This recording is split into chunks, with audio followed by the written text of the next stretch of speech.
Andana Braja Janaran Shana Jamuna Tiravana Chari Yamuna Tiravana Chari Jairada Madhava Kunja Bihari Jairada Madhava Kunja Bihari Hare Krishna Hare Krishna Krishna Krishna Hare Hare Hare Rama Hare Rama Rama Rama Hare Hare Om Namo Bhagavate Vasudevaya Om Namo Bhagavate Vasudevaya Om Namo Bhagavate Vasudevaya. So nice to be with everyone again. Nice that this group gets together every morning as Bhagavatam class is wonderful. It's really nice to way to make sure we start our day off right, focus on transcendental knowledge, our relationship with Krishna. Even as I'm looking out the window, it's a cloudy, kind of a rainy, yucky day. Actually, if we remember Krishna's here and there's an opportunity to make spiritual advancement, it doesn't matter. It's a beautiful day. So it's a good way to start our day. So we're reading from Srimad Bhagavatam, third canto, chapter 31, text 15. So I'll just read the Sanskrit. You all can listen.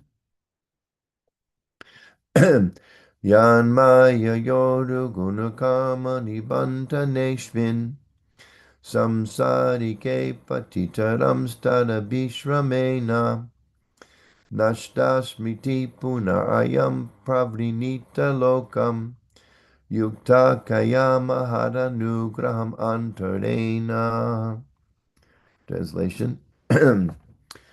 So here the Lord has continued to explain the difficult situation of the living entity in the womb about to take human or getting the human form of life within the womb of their mother. At a certain point in time, the pious souls, the Lord explains, they pray like this. So, translation, the human soul further prays. The living entity is put under the influence of material nature and continues a hard struggle for existence on the path of repeated birth and death. What a path, huh? The path of repeated birth and death. This conditional life is due to his forgetfulness of his relationship with the Supreme Personality of Godhead. So that's why we're here. We're conditioned in this material world because we've forgotten our relationship with the Supreme Personality of Godhead. Therefore, without the Lord's mercy, how can he again engage in the transcendental loving service of the Lord? Purport by His Divine Grace A.C. Bhaktivedanta Swami Srila Prabhupada. The Mayavadi philosophers say that simply by cultivation of knowledge, by mental speculation, one can be liberated from the condition of material bondage. But here it is said, one is liberated not by knowledge, but by the mercy of the Supreme Lord. The knowledge the conditioned soul gains by mental speculation, however powerful it may be, is always too imperfect to approach the absolute truth. It is said that without the mercy of the Supreme Personality of Godhead, one cannot understand him or his actual form, quality, and name. Those who are not in devotional service go on speculating for many, many thousands of years, but they are still unable to understand the nature of the absolute truth. One can be liberated in the knowledge of the absolute truth simply by the mercy of the Supreme Personality of Godhead. It is clearly said herein that our memory is lost because we are now covered by His, capital H, material energy. Arguments may be put forward as to why we have been put under the influence of this material energy by the supreme will of the Lord. This is explained in Bhagavad Gita, where the Lord says, quote, I am sitting in everyone's heart, and due to me one is forgetful, or one is alive in knowledge, end quote. The forgetfulness of the conditioned soul is also due to the direction of the Supreme Lord. The living entity misuses his little independence when he wants to lord it over material nature. This misuse of independence, which is called Maya, is always available. Otherwise, there would be no independence. Independence implies that one can use it properly or improperly. It is not static, it is dynamic.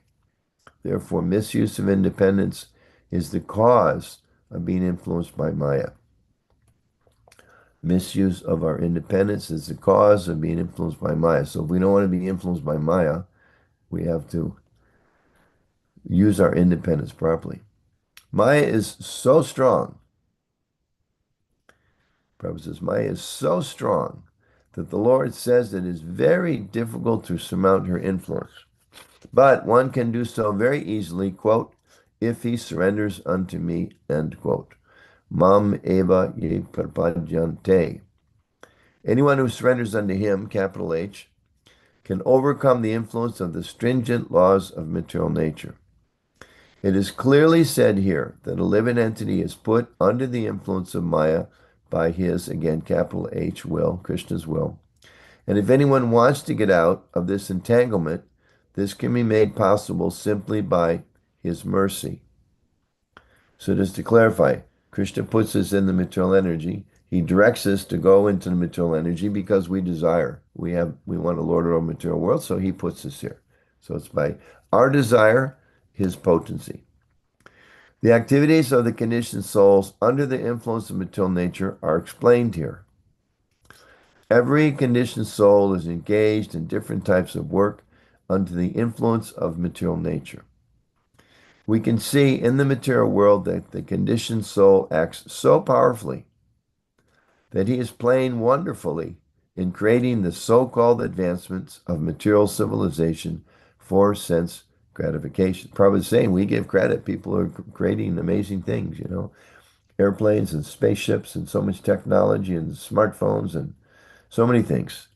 But then he describes, in the same sentence, he says, the soul, the conditioned souls act so powerfully, playing wonderfully in creating, and then he says, the so-called advancement of material civilization only, he doesn't say that, but that's what he's saying, only for sense gratification.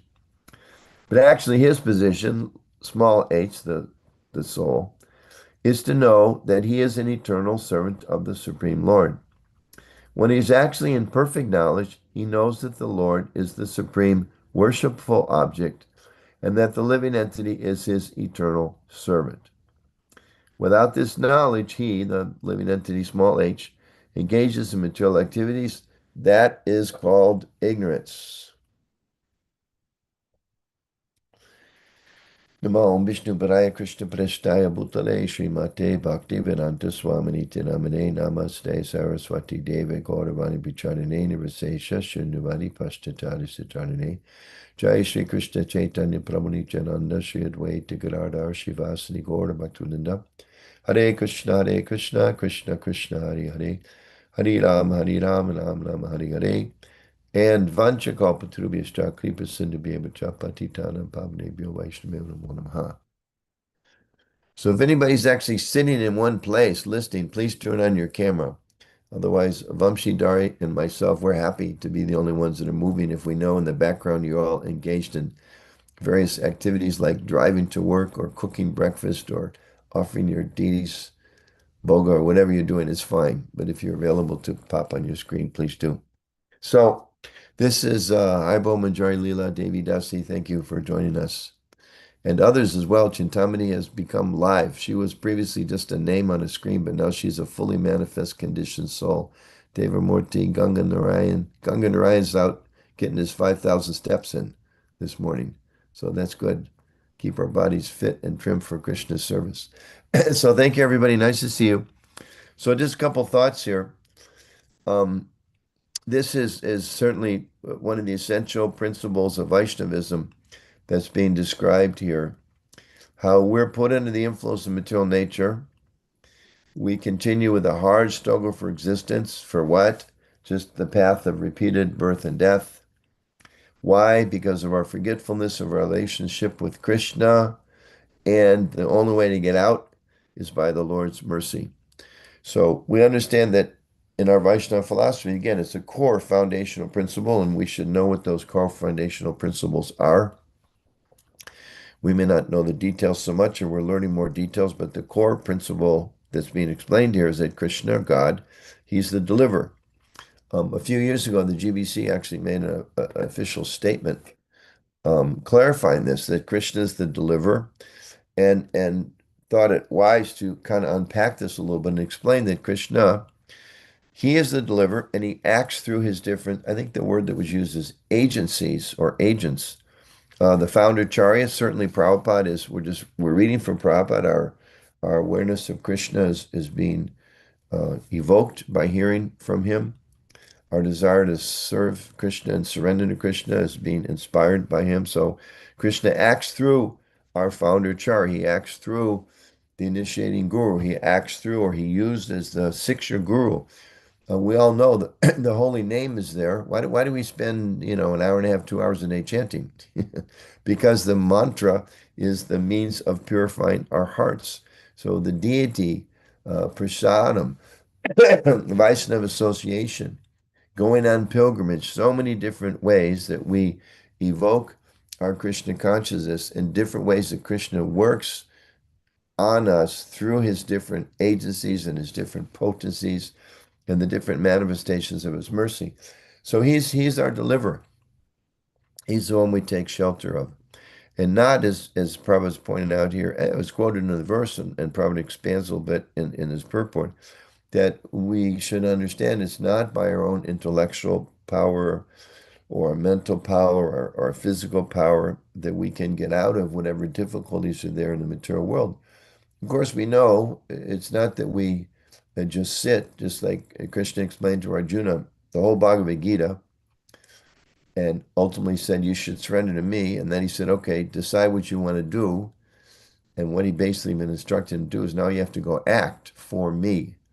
So it's not that we understand everything is happening by Krishna's mercy and we just sit down. I don't know if they say this in Chicago. I grew up in Michigan. They talk about twiddling your thumb.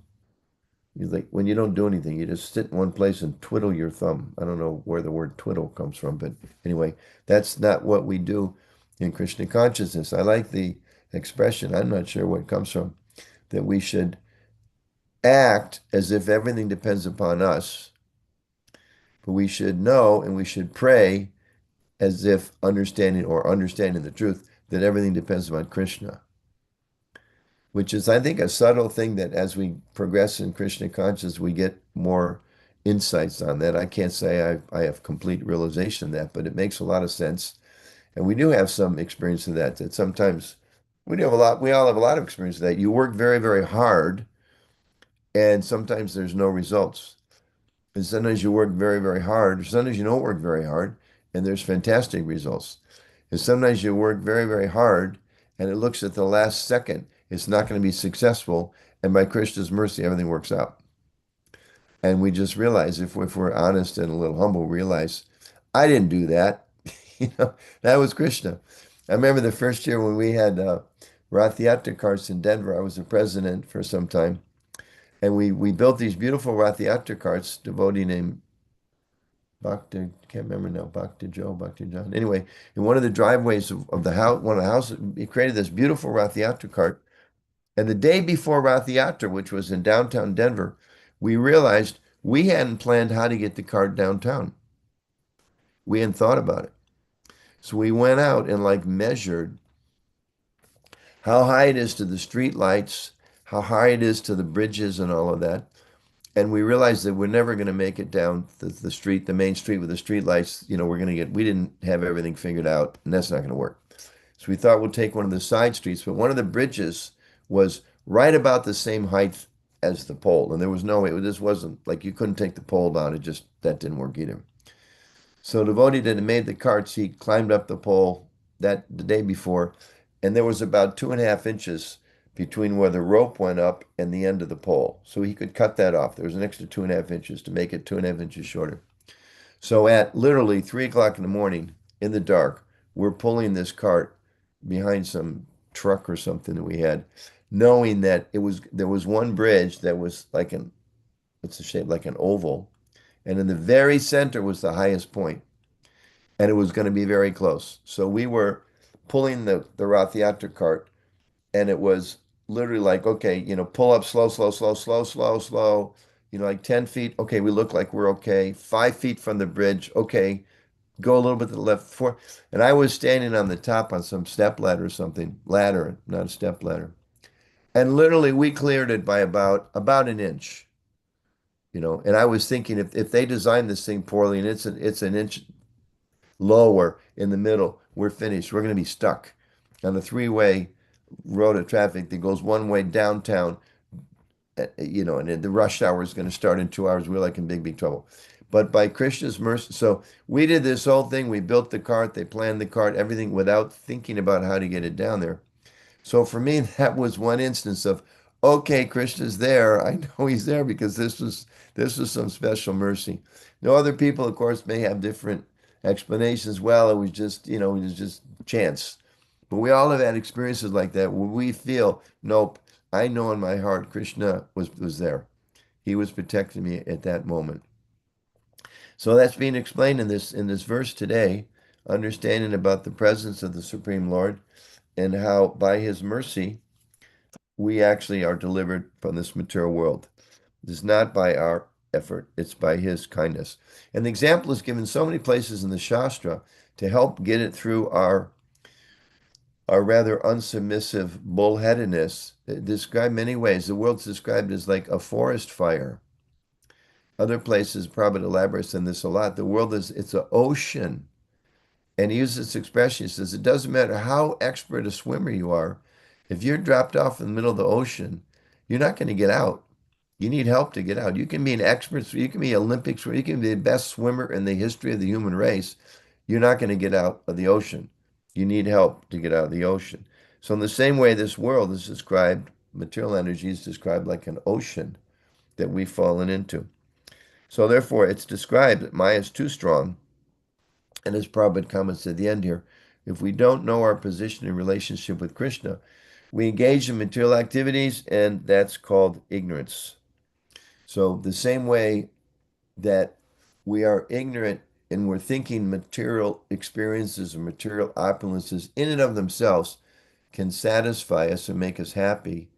In another way, we're ignorant when we don't understand fully that actually Krishna is the way out. People are thinking by my strength, like I don't know if many of you heard this name, Harry Houdini.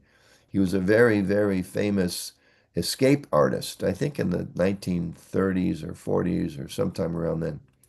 And they would like put him in a box and drop him in the bottom of a lake, where they would put a bunch of chains around him and lock and lock and lock, and then somehow he would get out. He had some kind of mystic power or something like that. I don't know so much details.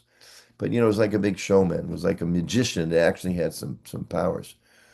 But despite all of his efforts, one of the things that he would do, he was tremendous physical shape. He would, in his stage show, ask people to come up and like punch him in the stomach, and he could show how strong he was. So somebody actually came to see him, I guess snuck in his room or something behind stage and hit him when he wasn't prepared, just to show you're not so strong. I don't know what this guy's idea was. Hit him and ruptured his appendix, I believe, or spleen or something, and he died. So he was a famous, famous, famous escape artist. They made a movie about him, and they dropped him in like a frozen river. You can imagine they dropped him in a frozen river inside a box, all chained up, and he got out. That's the kind of potency he had. But still, when death came, he couldn't get out. So we all know this. The richest people. A couple of years ago, there was something, you can look it up. Some man who owned one of the biggest oil companies in Russia. There's a lot of oil in Russia. He was in his private plane on the Moscow airport, and somehow or other there was a snowplow, and either the plane didn't have lights or the snowplow didn't have lights, but they crashed into it, and the whole plane burst into flames. So he's a multi-billionaire, but when your time's up, your time's up. So all of his money couldn't protect him. So many examples like that. So therefore, the conclusion is If our material potencies can't even solve the problems of this world, how is our potency, our individual potency, going to get us out of this dilemma? So the bad news is, and bear me out here, don't hang up thinking I become an atheist. The bad news is we have to accept help. That's the bad news, everybody. You can't do it on your own. Sorry to disappoint everybody here. You're all very wonderful, powerful, intelligent, opulent people in many, many ways. But the bad news is you can't do it on your own. We can't get out of this material energy. We can't solve all our problems, as some spiritual paths may advertise. So that's the bad news. So here's the good news. You can't get out on your own. That's the good news. But there's help. So the bad news is actually good news because not only you can't get out on your own, it's not up to us. We don't need to be perfectly knowledgeable. We don't need to be, free from material desires. We don't need to have advanced speculative knowledge of the way the material elements work together. None of those things actually can help us, but we need help and we can awaken our spiritual knowledge. We can awaken our Krishna consciousness. We can go back to Krishna as taught by our acharyas by taking Krishna's instruction and by accepting his position that I'm very, very small, Krishna's very, very big, and that the good news is not only that I need help, but that help is waiting patiently. That's another core principle of Vaishnavism. We're not on our own. Again, the bad news is you can't get out on your own. The good news is we're not on our own. That's explained so many places. We talked about this a little bit last night and the days before. That Krishna, again, Vaishnava teaching, and it's even there, it's there certainly in other traditions as well, that Krishna, as he explains in the fifth chapter of Bhagavad Gita, he's our best friend. And he explains in the 18th chapter that he's actually with us in this machine made of material energy. And as he explains in the seventh chapter of Bhagavad Gita, that after many, many births and deaths, he who actually is acknowledged understands this and surrenders to him. So the process of Krishna consciousness is to help us understand that he's here, he's helping us. And I was thinking there's one song, I think I heard it one time first on the way to New Vrindavan. When I drive over there, sometimes I turn on the talk radio or listen and see what they're saying and away out of the urban areas that I normally occupy. And there's one Christian song, I don't know if it would be considered Christian rock or whatever, but it's a really catchy little tune. And the words are, "The Lord is watching you. The Lord is watching you. The Lord is watching you from a distance." And my wife gets upset with me when I quote that song because she says, "No, he's not watching from a distance. He's watching from in your heart. He's very, very close. Why do you say in a distance?" But I was thinking like in a distance means like behind the tree over there. He's from a distance because he doesn't force us to see his presence. Because if we want to be independent, we can. But he's watching the whole time. It's kind of like, if you think about it, like a mother or a father with a small child, right? When the little child is first walking, and they want to like, sometimes I see this like in a shopping center, more so for me because I travel so much, in an airport. There's a dad or a mom and there's a little tiny kid that can barely walk and they're running, running, running, and almost get hit by 6 or 7 different carts and this.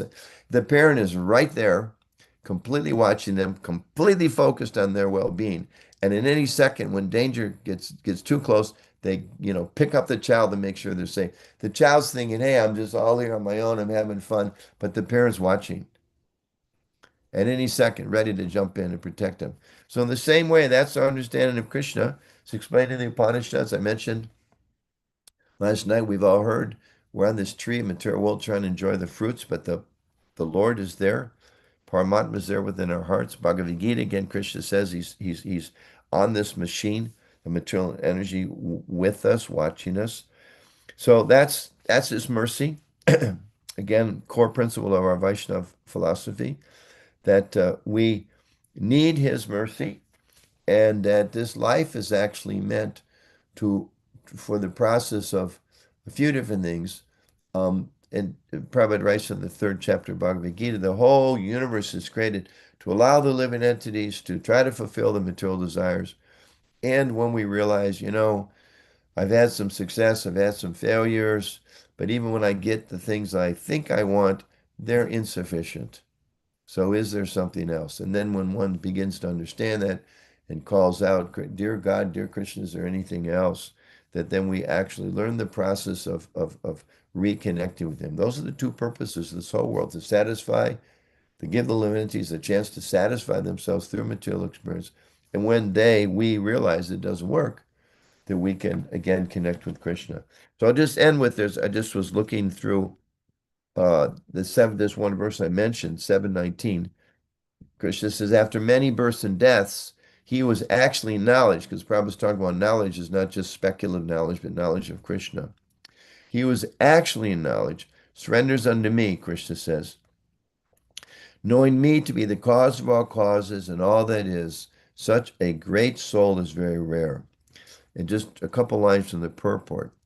Prabhupada says, when one is further advanced, he can understand their activities in spiritual life, and that these activities constitute devotional service. Realizing this, he becomes attached to the Supreme Personality of Godhead and surrenders to Him. At such a time, one can understand that Lord Sri Krishna's mercy is everything. He is the cause of all causes, and that this material world is not independent from Him. So, can stop there. Some of you may need to go to work right now, or some of you, or whatever you're doing, maybe we can have some little discussion or so. Premananda said it was okay. Like yesterday, we went about 8:15. So those of you that can stay, please do. And we can open it up if there's any comments or questions that anybody might have on this beautiful verse. Jai Shri Prabhupada. Hare Krishna, Prabhu. Please Hare accept my Krishna. obeisances. All glories to you. Shri Prabhupada and to you. Thank you so much. Are you able to hear me okay, Prabhu? Yeah, it's a little not so clear, but pretty much it's clear. We can hear you good enough to hear your comments. Okay, thank you, Prabhu. Driving, sorry for the. It's very sobering, humbling, and also very hope-giving, Prabhu, especially this section about this forgetfulness. Like, geez, how did it happen? How when that intensity of prayer, like I'm in this condition, I never want to forget you again. Please let me connect back with you. And then, all over like going through the things. So I was thinking, how does that happen? And then I got this realization on Sunday afternoon as you're speaking. For me, it was as if some curtain was open. I was like, just keep on running through the things and, not able to really have that deeper connection with the Lord or the Holy Name. And as you were speaking, and particularly you were singing, for me, it's as if like, the Holy Name became a person and like standing right in front of all of us there. Very powerful experience. Thank you so much for that. Beautiful. And then I'm like, Thank you for sharing your realization. thank you, Prabhu. So I was thinking, wow, this is very amazing. From tomorrow onwards, I want to connect to the Holy Name in this way, as a person from the theory. And then boom, again, Monday morning comes and then, again, the same cycle repeats running through. And I was thinking, it's not only at some point during my birth and then after that I forgot. It's happening that moment to moment. Like one moment, somehow or other, by the mercy of Vaishnavas, Bhagavatam, Prabhupada, Holy Name, we are given that opportunity to experience that, have deeper connection. And then boom, goes back. So I want to ask you, in that connection, you mentioned this, we are not independent, which is a good news. But then what I find myself is, I go through this repeatedly, and once I can go as either Radha Shyam Sundar or my spiritual master or the Siksha Guru, I'm going through this, please pray for me, or please give me your mercy so that I can get over and whatnot. And then I go through again, and then I go through again. I'm like, how many times you want to bother them? Like, okay, they have been giving mercy. Come on, Amrita Kelly, now get up and get your act together. So sometimes, I know it may be mind trick, but it just kind of stops me from approaching and like really connecting heartfully. Please, I'm really dependent on you. I just can't go without you. Somehow it just kind of blocks through. So I just wanted to hear your thoughts on that. Thank you. Yeah, no, thank you for sharing that. I mean, just a few thoughts come to mind. One is we are in a very, very dangerous situation still. We're in the ocean of material existence. Prabhupada mentions in this purport how the living entity always has independence. He mentions something like that's just the nature of it. So at any moment, we can make the wrong decision. So that what you're mentioning, that mood of calling out to Krishna and Guru and Vaishnavas and the holy name and the deities, we should never lose that mood because if we do, then we're in a very, very dangerous situation.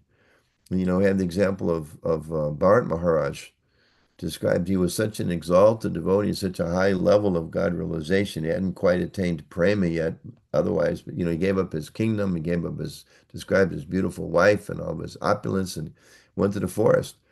And he just got attached to a deer. I mean, how's that possible? And why is that story there in the Bhagavatam? It's there to remind us all about we have to be very careful. You know, we can never think, well, okay, now I'm, you know, because sometimes we get some insights or some realization or some conviction, but we have to always maintain our humility that, as is described in the verse today, that conviction or realization inside, that's Krishna appearing. That's it's not because I'm so good, but it's because Krishna is very kind. And therefore I should always be continuously praying. And you know, Krishna's been with us for maybe millions of years and we ignored him. So I don't think you have to worry about bothering him with a few extra prayers. I think he's very happy to hear whatever prayers you have. It's like you finally noticed I'm here. You know, and what's our prayer? We pray sincerely one day and then we kind of, you know, we almost forget him for a few days or a few minutes or a few hours, or maybe our remembrance is not so intense. So don't ever think that we shouldn't be calling out for mercy. We should be calling out for mercy every moment. Hare Krishna, Prabhu. Please accept my humble obeisances. All glories to Srila Prabhupada. And Okay. just now, what Amritakali Mataji was saying, yesterday, Vamshidhari Prabhu started our year-end Bhagavad Gita reading session on the Zoom call, and it is. I was also there, and we are reading the first chapter of Bhagavad Gita. And I didn't expect that something will hit me suddenly from out of the first chapter. I have read so many times, but but when the name Krishna, as Rishikesha is explained there, Srila Prabhupada is writing in the purport, Lord is the controller of all our senses, of all ours. And I mean, um, what do you say? I'm sorry. As we surrender, yada, yada, as we surrender. Yayatha mam prapadyante. Yeah, yes, ma'am. Sorry, sorry. Sorry. Yeah, yatha mam prapadyante. So much he takes control of our senses. So if our surrender is complete, Krishna is as in the case of pure devotees, Krishna is totally in control of directly in control of the senses of the pure devotee. So in as far as we have not surrendered, he is letting us deviate. I mean, this going through first chapter of Bhagavad Gita after so many rounds of reading, but this struck me again. Oh, Hare Krishna. He is in control totally, and my surrender is not complete. Hare Krishna, Prabhu. Thank you very much. Your classes are so wonderful, so down to earth, and it's so sweet. Thank you very much. Hare Krishna. Well, thank you for sharing that because you're reaffirming something that we all experience and we gain strength from hearing from each other. How sometimes Krishna just, you know, you read a verse of the Bhagavad Gita or chapter, you've maybe read it 10 times before, but you get some realization. It's just all of a sudden it just makes sense from a different angle than it did previously. Yes, Or yes, Prabhu. and we should aspire that we don't only have real. It's not like we sit down in front of the Bhagavad Gita or in front of the Bhagavatam class or with the devotees and it's like, okay, now Krishna is going to teach me, but now I have to go to work.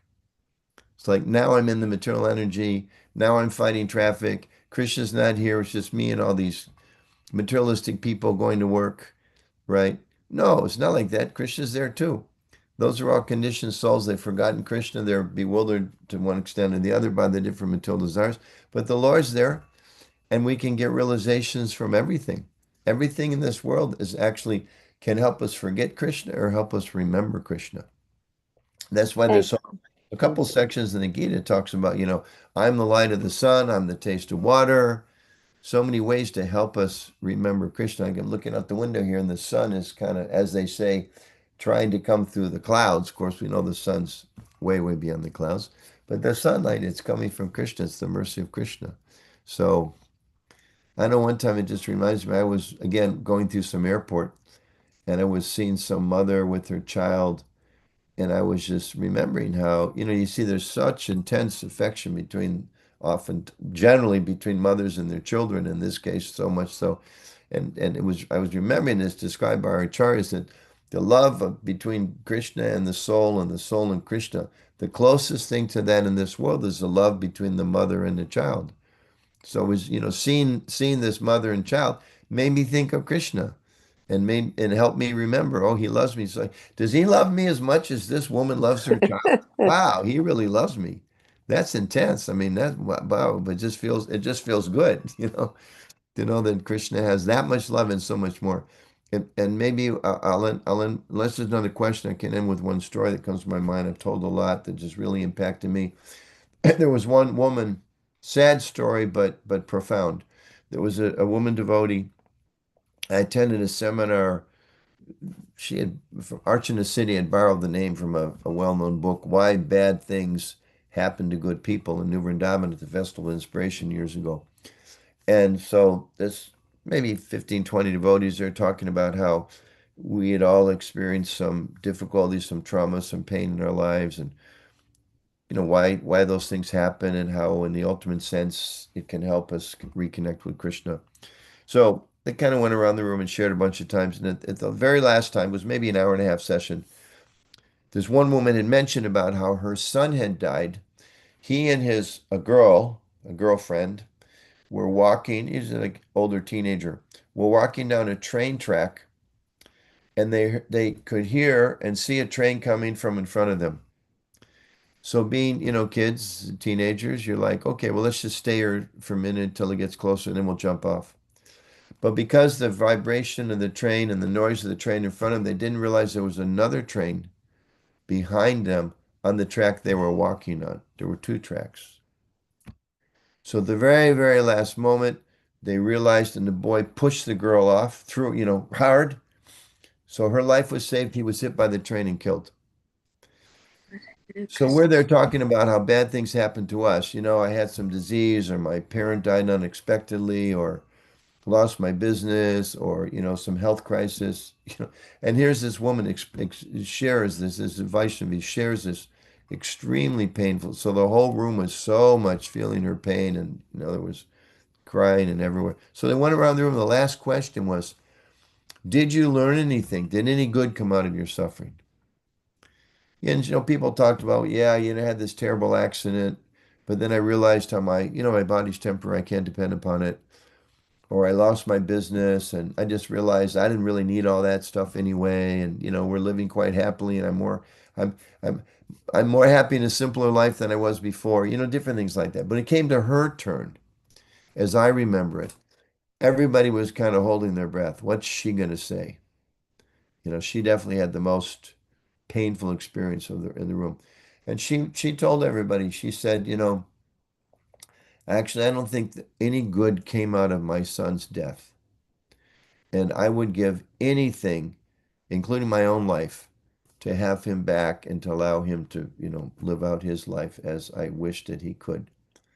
And then she said, but one realization I've had, she said, I've understood a little bit how if I can have so much love for my son, which was brought out in part by this terrible situation, if I can have so much love for my son, how much Krishna must love each of us. Hare Krishna. And you can just imagine the whole room. It was like a flood of tears, her realization. And it's just, because she was seeing, I'm a small, insignificant soul. This son came into my life for a few years, but the intensity of my love and my affection, my desire to care for him was so great. Just imagine the quality, the quantity of love that Krishna has for each of us. That was her realization that she shared. And that was very powerful. And leave that for all of us to think about throughout our day. How much Krishna loves us and how the mercy of Krishna is available for us. I just wait for us to say, Krishna, as we heard from Amrita Kelly, don't ever stop praying. Dear Krishna, Guru Maharaj, Vaishnavas, the Lord, the deity form, the holy name, please, please help me. I need your help. We are advised to never stop calling out like that. So we'll stop there. It's 14 minutes after the hour. Thank you very, very much. I'm here for one more day. There's another program, somebody's house. I'm not sure where. I just get in the car. It's like GPS. You just get in the car and they drive you wherever they tell you to go. So I'm going someplace again tonight. So hope to see some of you again this evening. And for those of you that were there last night, was supposed to be a regular home program, and somehow they kind of added. I was leading kirtan and they stuck one of these happy birthday things in the corner. And I thought, oh, I'm in trouble. But there were two of us there that actually was two of our that had birthday yesterday. So I just want to thank all of you for being there, and it was nice. Gopal Hari is not here, but his wife was here. I'm not sure if she's still here now. Yeah, David Morty. He is here, Prabhu. Oh, he's there. Haribol Gopal. Hare Your singing was so sweet last night. Thank you, Prabhu. Your presence is so inspiring. He comes every year and brings a lot of you probably that are on here because I can't see everybody. Brings a lot of the men to the mentor retreat, and we're always grateful. The appearance of the Naperville men is always a big shot in the arm for the mentor retreat in New Vrindavan. So I want to thank you for that. And he leads some beautiful kirtans. We always know if Gopal reads there's going to be wonderful kirtans. So just mentioning him and his kirtans, but all of you by your presence, you made it a very special program. And I was thinking as I was leaving, I don't want to think it was only a birthday party. Absolutely wasn't. It was a home program with this added feature. But then I was thinking, I think this is the biggest birthday party I've ever had. So it was very special. I thank you all for that. Definitely the biggest cake I've ever had. Although I don't know if I ate, I think I may have eaten similar amounts of cake previously. Small cake, I ate a lot. This time was a big cake. I didn't eat quite so much. But I got all that I needed, all that I wanted for sure. But anyway, I'm very grateful for all of you. And we'll see some of you tonight. And please meditate throughout the day how much Krishna must love me and how I can take complete shelter from him because he is my best friend and he will protect me. And he does have my best interest in mind always. Thank you all very much. Srila Prabhupada Ki Jai. Thank you, Prabhu. Hare Krishna. Thank you Hare very Krishna. much. Hare Krishna.